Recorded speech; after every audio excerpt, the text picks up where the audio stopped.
Alright, hello everyone and welcome to WWE Discussion. I'm your host and WWE enthusiast Dougie Doug. In today's episode I'm going to discuss the Monday Night Raw October 23rd, 2023 edition.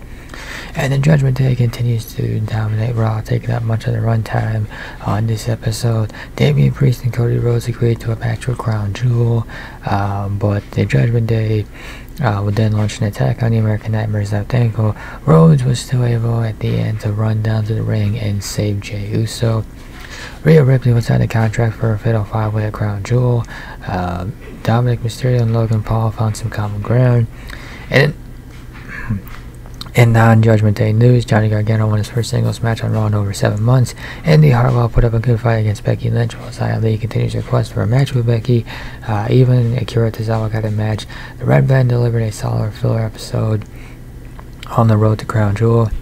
And with that, we'll go ahead and get right into the action, starting with Damian Priest, who, let's just go ahead and call it right now, he is the next world champion.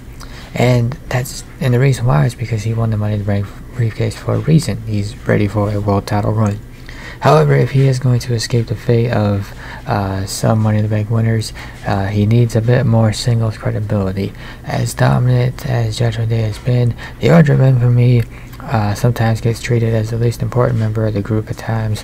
Rhea Ripley is the leader of the faction. Finn Balor certainly has more immediate credibility as a world title challenger, and Dominic Mysterio has more heat than anyone in WWE at the moment. Priest needs his own focus, his own thing. He should try to find that same aura that has elevated Ripley to stardom.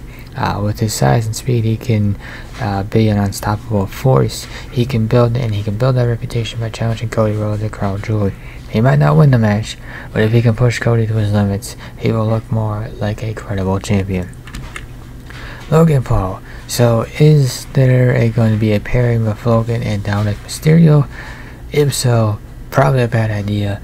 Granted, it doesn't seem likely. This might have been just one segment, but hopefully it is just that one segment. Again, probably not the best idea to pair these two together. And when you think about Mysterio, he was recently on the verge of leaving Judgment Day after losing the North American title.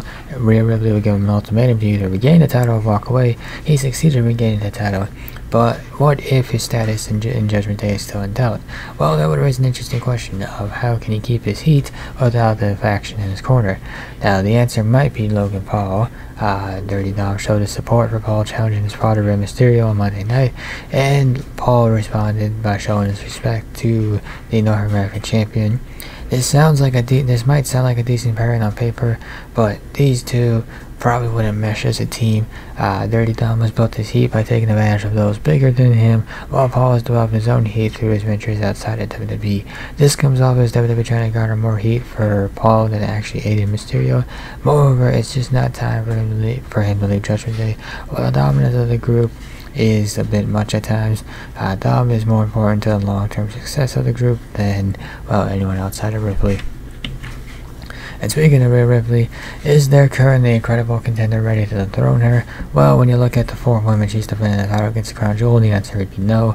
Nonetheless, the stage is set for her to defend the title in the Fatal 5-Way, and while her challengers are all imposing figures, none of them look like a real threat to the Women's World Champion. Hopefully, WWE might decide to branch off out of this match and have like a singles feud.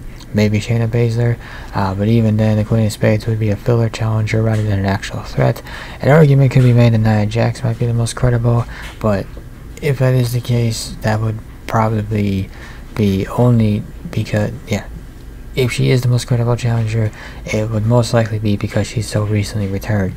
Now, Becky Lynch is the biggest name on Raw, but that certainly is an interesting dynamic of pairing off Becky Lynch versus Rhea Ripley. And, Lynch is a made star, well established, so unless Ripley's winning, what exactly is there to gain from that feud? Raw has the talent, but not the built-up credibility. And also back to the Becky point too, she's currently preoccupied with the NXT Women's Championship. But, so in regards to the built-up credibility, WWE should try to make a concentrated effort to create fresh acts that can challenge Ripley in a couple of months. Maybe that's Jade Cargill, maybe that's Candice LeRae, maybe it's Liv Morgan.